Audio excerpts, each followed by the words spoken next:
High Tech High School in Secaucus, New Jersey. It's the Essen Network on WIT Podcasting. I am here. Join the conversation at 201-589-0321. I am your announcer, Jonathan, and now your host, Jonathan Abraham. Good morning. I'm your host, Jonathan Ibrahim. With me today is our announcer, Jonathan Jones. Behind the glass, we have the one and only and the GOAT, Mr. DePiro, in the back. Man, it is great to be back, bro. First podcast back. It's been a while, man. And not to mention, a lot has happened, bro. There's a lot we haven't talked about, bro. A lot. Let's just first start off with the Clippers and the Sixers, bro. So, in case you guys didn't know, we have all-time star shooting guard, James Harden. He was involved in a blockbuster trade because he was holding out of the 76ers practices during the offseason. And as soon as training camp started, he did not practice a single time with the team. And also the 76ers are also off to a whole fresh start with new coaching, a whole different team now. They still have a couple of their skilled players. Joel Embiid is still there, the reigning MVP from last season. But now James Harden and PJ Tucker were both involved in a package where they were traded to the Los Angeles Clippers, where they now play with Russell Westbrook, Kawhi Leonard, Paul George, Zubac, and also the Clippers in return sent a bunch of their draft picks. Yeah.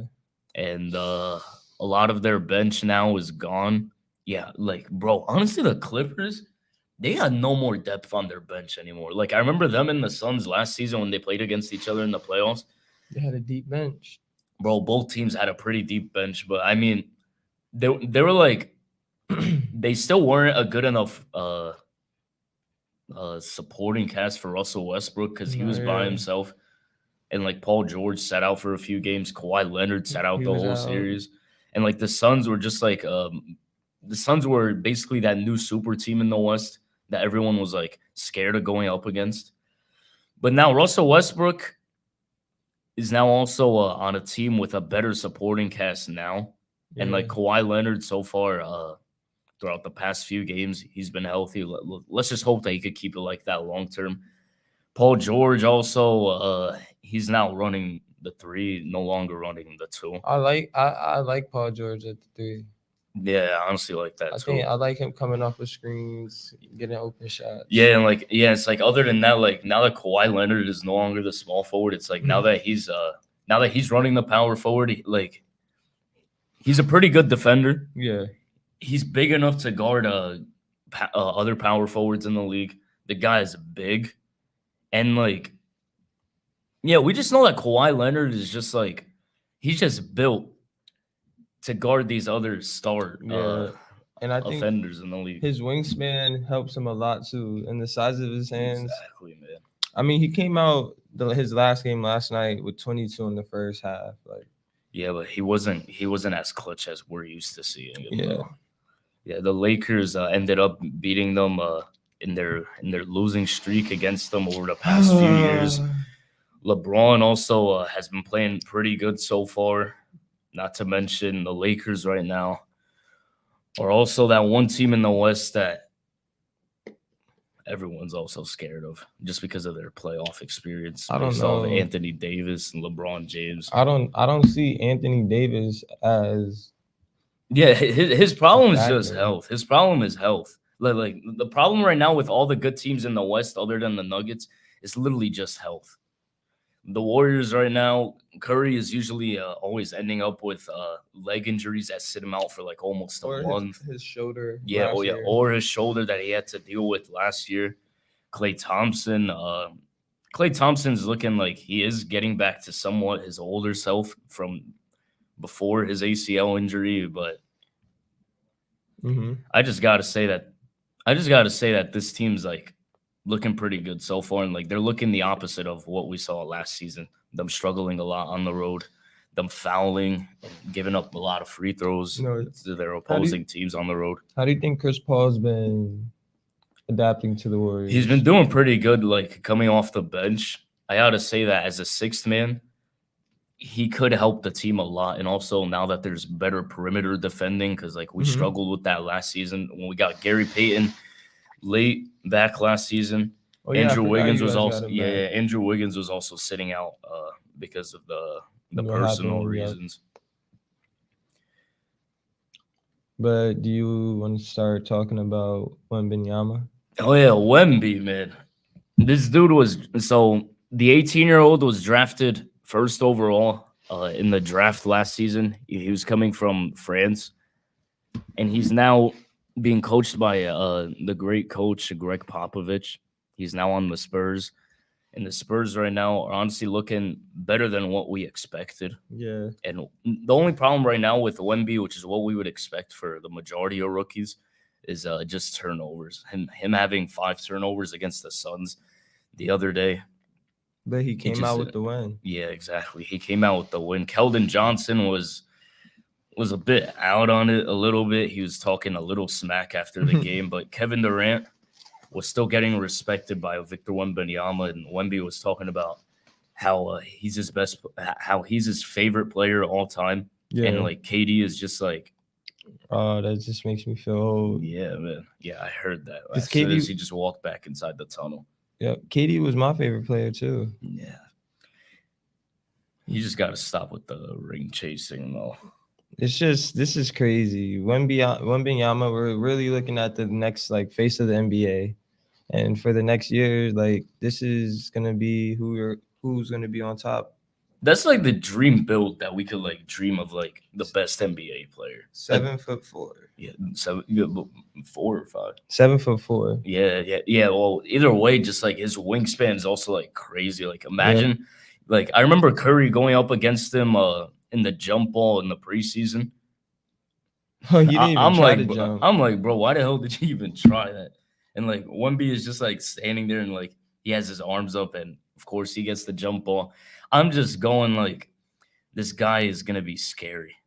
But Like, he he's gonna have looks a scary comfortable. career That's the going back. funniest part. Like this is his first season, first games, like, and he looks comfortable out there. He doesn't even have to move that much too. The only thing that the only thing that just worries us is it's just gonna be health, because he's not as bulky as other NBA players, although he started working out. And like he says he doesn't want to get much bigger. I don't think he has to. Like, I mean, he did say last season that he would he would honestly find it better if NBA players were honestly like him, though. Like he finds that skinnier the NBA players are, they'll just move a lot better on the court. I think you're faster. Your shot is easier to get off. Yeah, because like working your arms out actually, like your upper body actually makes it harder to shoot. Look at Dwight Howard. Yeah, he was jacked and he couldn't hit free throws. Yeah, I remember, man. That doesn't deny that he was still like good at. He was a pretty good finisher. And also, interior defense, he was really good at. Obviously, getting the boards. This was a good game for him. Yeah. Yo, this guy is good. Number 24 on the Spurs. But in our fantasy, how many points does Wemby get you a night? I mean, so far I've been getting like 25, 35, 40.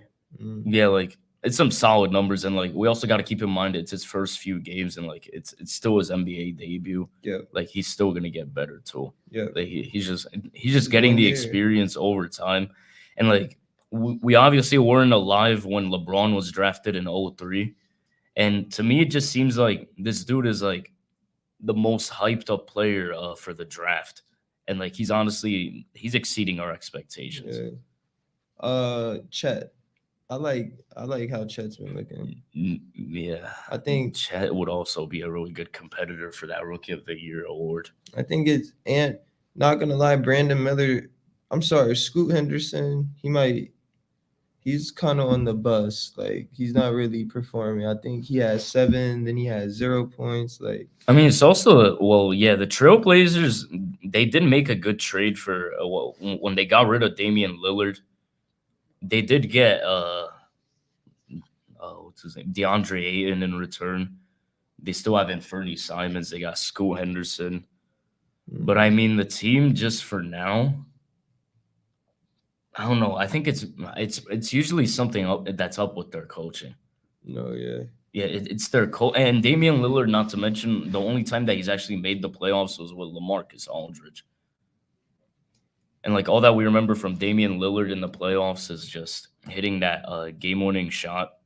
On But then, OKC. yeah, on the Thunder, and he just couldn't do anything ever since. He's been missing the playoffs ever since. That's what I'm saying. I mean, hopefully this changes for him. Like, hopefully him, Giannis, Chris Middleton, they could pull together. Brook Lopez pull together and get a championship. But yeah, Middleton proved last season in the playoffs that he is still the Chris Middleton that we remember that won the chip. It's just also like I'm gonna say this a lot about NBA players. It's still health.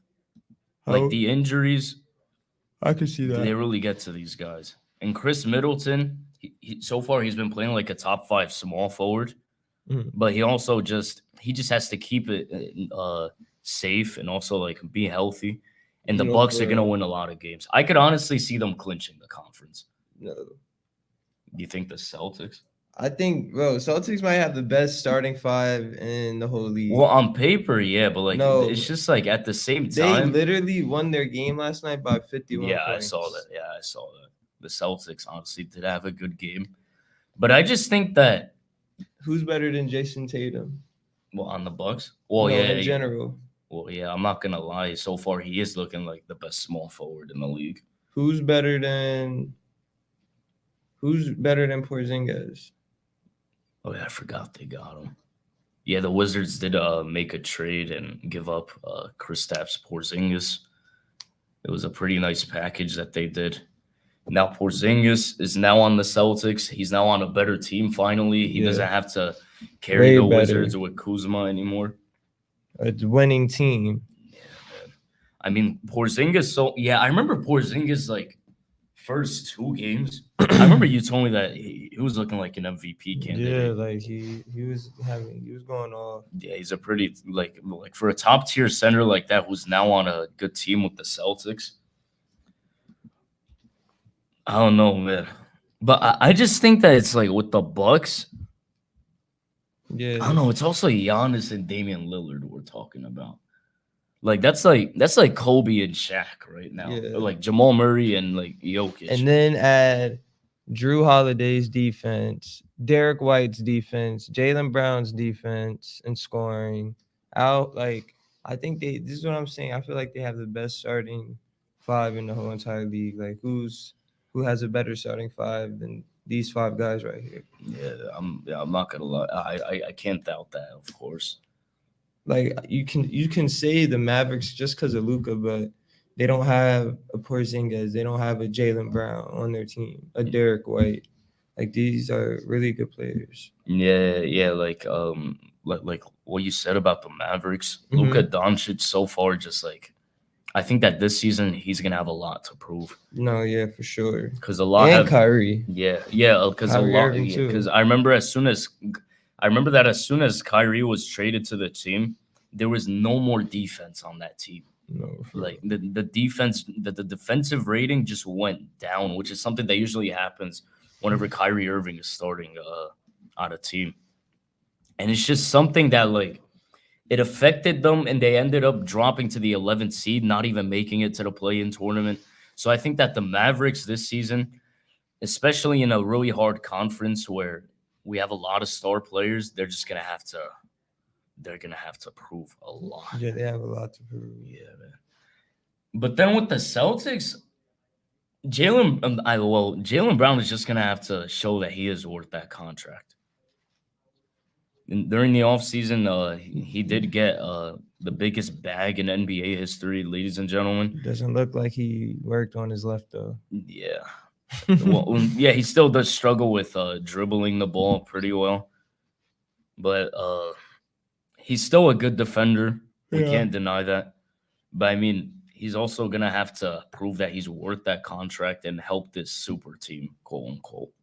No, yeah, for sure. I think the Celtics could pull through if they got it. They want it. If they want to win a championship, they'll do it. Which teams are honestly like the underdog teams? Like which ones are actually like impressing you the most? Like the ones that have improved from last season? Yeah, well, yeah, the Thunder, because now that they finally have Chet starting, and Chet's healthy right now. Yeah. SGA is also looking like he's a better player than last season. Giddy. Gilgeous Alexander. Giddy. Yeah, man, and And yeah, Jalen. yeah, J Dub too. Both of them, honestly, they're both looking pretty nice. I gotta go. All right. Yeah. Honestly, guys, it was honestly a great debut. It was honestly a great debut for the show. I know we haven't filmed in a while. Pretty soon, we will also have another show about football and what's happened yesterday during the trade deadline, and we'll also discuss our predictions for the rest of the season. And by that time, we'll also be looking at who's going to be in playoff contention. All right. Thank you guys for watching. Thanks to our panel. I'm Jonathan Ibrahim, and this is the SN Network on WHIT Podcasting. Have a good one, everyone. We'll see you guys See soon. ya. That was good. First show. We gotta bring it.